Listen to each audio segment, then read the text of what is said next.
ഇപ്പോൾ ലോകത്ത് പ്രധാനമായി ചർച്ച ചെയ്യുന്നത് ആണവായുധവുമായി ബന്ധപ്പെട്ടാണ്. ഇന്ത്യ പാകിസ്ഥാൻ സംഘർഷത്തിൽ ആണവായുധ നിറച്ചിരുന്ന ഒരു സ്ഥലമുണ്ടല്ലോ, സൂക്ഷിച്ചിരുന്ന സ്ഥലത്ത് എന്തെങ്കിലും കേടുപാടുണ്ടായോ എന്നാണ് ചർച്ച. അങ്ങനെ സംഭവിച്ചിട്ടുണ്ടോ? ഇല്ല.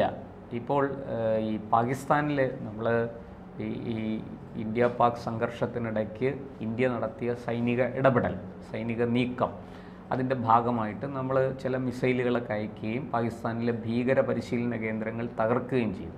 അതിനെതിരെ പാകിസ്ഥാൻ ഡ്രോൺ ആക്രമണവും പാകിസ്ഥാൻ വായുസേനയുടെ ഫൈറ്റർ ജെറ്റുകൾ നമ്മളെ ആക്രമിക്കാനും മിസൈലുകൾ അയക്കാനും ഒക്കെ ശ്രമിച്ചു. അതെല്ലാം ഇന്ത്യ ഫലപ്രദമായിട്ട് തടഞ്ഞു. പിന്നെ ആക്രമണം രൂക്ഷമായപ്പോൾ ഇന്ത്യ തിരിച്ചടിച്ചു. വളരെ കൃത്യമായിട്ട് പാകിസ്ഥാൻ്റെ 11 വ്യോമ താവളങ്ങൾ തകർത്തു. അതിലൊരു തകർത്തതിൻ്റെ ഭാഗമായിട്ട് കിരാന കുന്നുകൾ, കിർണ കുന്നുകളെന്നും പറയാറുണ്ട്, ഈ കിരാന കുന്നുകളെന്നും പറയാറുണ്ട്. ഈ കിർണ അഥവാ കിരാന കുന്നുകൾക്ക് സമീപം ഇന്ത്യ ഒരു മിസൈൽ ആക്രമണം നടത്തിയിരുന്നു. ബോംബിംഗ്, ശരിക്കും പറഞ്ഞാൽ അത് ബോംബിംഗ് ആണ്, അത് നടത്തിയിരുന്നു. ആ പ്രദേശത്ത് വലിയ നാശനഷ്ടങ്ങൾ, അതിനടുത്തുള്ളൊരു എയർ ബേസ് ഒക്കെ, റാവൽപിണ്ടിക്ക് അടുത്താണ് ഈ സ്ഥലം, അവിടെ വലിയ നാശനഷ്ടങ്ങളുണ്ടായി. അപ്പോൾ വളരെ പെട്ടെന്ന് തന്നെ ഈ പാകിസ്ഥാൻ ഈ ആക്രമണങ്ങൾ അവസാനിപ്പിക്കണമെന്നും ഞങ്ങൾ സമാധാനത്തിന് തയ്യാറാണെന്നും ഒക്കെ പറഞ്ഞ് director general of military operations പാകിസ്ഥാൻ്റെത് ഇന്ത്യയെ സമീപിച്ചു. ഇന്ത്യ ശരി, ഞങ്ങൾക്ക് താല്പര്യമൊന്നുമില്ല യുദ്ധം നടത്തണമെന്ന്, ഞങ്ങൾ സമാധാനത്തിന് വേണ്ടി നിലകൊള്ളുന്നവരാണ് എന്ന് പറഞ്ഞ്, പക്ഷേ ചർച്ച ഇനിയില്ല, ഞങ്ങൾ പറയുന്ന ചില കാര്യങ്ങളെക്കുറിച്ച് മാത്രമേ ചർച്ച ചെയ്യുള്ളൂ എന്നുള്ള ആ ഒരു കണ്ടീഷൻ്റെ അടിസ്ഥാനത്തിൽ താൽക്കാലികമായിട്ട് വെടിനിർത്തലുണ്ടായി.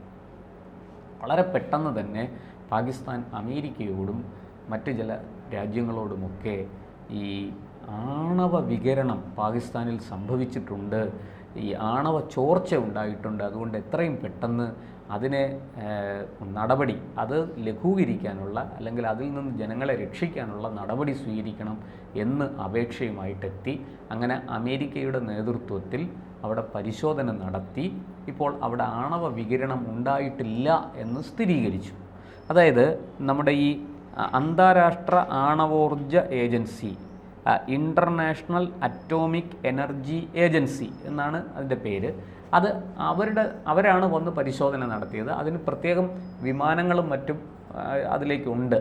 ആ വലിയ യന്ത്ര സംവിധാനങ്ങളാണ്. ആ യന്ത്ര സംവിധാനങ്ങളുമായിട്ട് പാകിസ്ഥാനിൽ വന്ന് പ്രധാനപ്പെട്ട അവരുടെ ആണവ കേന്ദ്രങ്ങൾക്കടുത്തെല്ലാം പരിശോധിച്ചതിൽ നിന്ന് അവിടെയൊന്നും ആണവ വികിരണം സംഭവിച്ചിട്ടില്ല, അല്ലെങ്കിൽ ആണവ വികിരണം അവിടെ ഉണ്ടായിക്കൊണ്ടിരിക്കുകയില്ല എന്ന് അവർ സ്ഥിരീകരിച്ചു. അതിൻ്റെ ഭാഗമായിട്ട് ജനങ്ങൾക്ക് സ്വൈരമായിട്ട് സഞ്ചരിക്കാം, കുഴപ്പമൊന്നുമില്ല. നേരത്തെ ഈ ആണവ വികിരണം ഉണ്ടോ എന്ന് സംശയിച്ച് കിർണ കുന്നുകൾക്ക് സമീപത്ത് നിന്ന്, ഒരു ജനവാസ മേഖലയാണ് അതിൻ്റെ അടുത്തൊക്കെ, അവിടെ നിന്നെല്ലാം ജനങ്ങളെ മാറ്റി വലിയ തോതിൽ ഒഴിപ്പിച്ചു പാകിസ്ഥാൻ. പക്ഷേ ഇപ്പോൾ ഈ സ്ഥിരീകരണം വന്നതോടുകൂടി അവിടെ ഈ പറയുന്നത് പോലെ ആണവ വികിരണം സംഭവിച്ചിട്ടില്ലെന്നും പാകിസ്ഥാൻ്റെ ആണവ റിയാക്ടറുകൾക്ക് അല്ലെങ്കിൽ ഈ ആണവ ഇന്ധനം ശേഖരിച്ചു വച്ചിരിക്കുന്ന സംവിധാനത്തിന് കേടുപാടുകളൊന്നുമില്ല എന്നും സ്ഥിരീകരിച്ചു. പക്ഷേ പാകിസ്ഥാൻ വലിയ തോതിൽ ഭയപ്പെട്ടു പോയി. കാരണം ഇതിൻ്റെ സമീപത്ത് വരെ ആക്രമണം എത്തി. അപ്പോൾ ഇന്ത്യ മനഃപൂർവ്വമാണത് ആക്രമിക്കാതിരുന്നത്, വേണമെങ്കിൽ അതും ആക്രമിക്കാം. അങ്ങനെ ആക്രമിച്ചാൽ വലിയ തോതിൽ ഈ ആണവ വികിരണം പുറത്തു വരികയും അത് ലക്ഷക്കണക്കിന് മനുഷ്യരെ കൊന്നൊടുക്കുകയും ചെയ്യും എന്ന് അവർക്ക് അറിയാം. അതുകൊണ്ട് തന്നെയാണ് അവർ വളരെ പെട്ടെന്ന് യുദ്ധം അവസാനിപ്പിച്ച്, അല്ലെങ്കിൽ ഈ സംഘർഷം അവസാനിപ്പിച്ച് ഇന്ത്യയുടെ വഴിക്ക് വരാൻ അവർ വഴങ്ങിയത് അതുകൊണ്ടാണ് എന്ന് വ്യക്തമാണ്. എന്തായാലും ഈ പറഞ്ഞതുപോലെ ഈ കിർണ കുന്നുകളിലും ഇന്ത്യ സൈന്യം ആക്രമിച്ചിട്ടുണ്ടോ എന്നൊരു ചോദ്യം നമ്മുടെ സേനാ മേധാവിമാരുടെ മുന്നിൽ പത്രസമ്മേളനത്തിനിടയ്ക്ക് ഉയർന്നു. നമ്മൾ വളരെ വ്യക്തമായിട്ട്, ഇന്ത്യൻ സേന ഇതിന് നിയോഗിക്കപ്പെട്ട ഉദ്യോഗസ്ഥന്മാർ വളരെ വ്യക്തമായിട്ട് പറഞ്ഞു, അങ്ങനെ ഒരു കാര്യവും ഞങ്ങൾ ചെയ്തിട്ടില്ല. പാകിസ്ഥാൻ്റെ ഒരു ആണവ കേന്ദ്രവും അല്ലെങ്കിൽ ആണവായുധ ശേഖരവും ഞങ്ങൾ ആക്രമിച്ചിട്ടില്ല. അതല്ല ഞങ്ങളുടെ ഉദ്ദേശം. ഞങ്ങൾ സിവിലിയന്മാരെ പരമാവധി ഒഴിവാക്കിയിട്ടുണ്ട്. ഭീകര പരിശീലന കേന്ദ്രങ്ങൾ ആക്രമിച്ചു, ഭീകരന്മാരെ വധിച്ചു. അത് ഞങ്ങൾക്ക് ബുദ്ധിമുട്ടുണ്ടാക്കി, നമ്മുടെ രാജ്യത്തിന് ബുദ്ധിമുട്ടുണ്ടാക്കിയവരെ നമ്മൾ തീർച്ചയായിട്ടും അവർക്ക് അർഹിക്കുന്ന ശിക്ഷ കൊടുത്തു, പണിഷ്ഡ് എന്നാണ് അവർ പറഞ്ഞത്. അതുപോലെ തന്നെ തിരിച്ചിങ്ങോട്ട് ആക്രമിച്ചപ്പോൾ, ഡ്രോണുകളും യുദ്ധവിമാനങ്ങളും ഉപയോഗിച്ച് ആക്രമിച്ചപ്പോൾ നമ്മൾ അതിനെ പ്രതിരോധിക്കുകയും ആക്രമണത്തിൻ്റെ പരിധി ലംഘിച്ചപ്പോൾ നമ്മൾ അങ്ങോട്ടേക്ക് തിരിച്ചടിക്കുകയും ചെയ്തു. അതിൻ്റെ ഭാഗമായിട്ടാണ് ഈ 11 വ്യോമത്താവളങ്ങൾ, എയർ ബേസുകൾ നശിച്ചത്. അതിൻ്റെ ഫലമായിട്ടാണ്. അതിനെ തകർക്കാൻ നമുക്ക് സാധിച്ചു.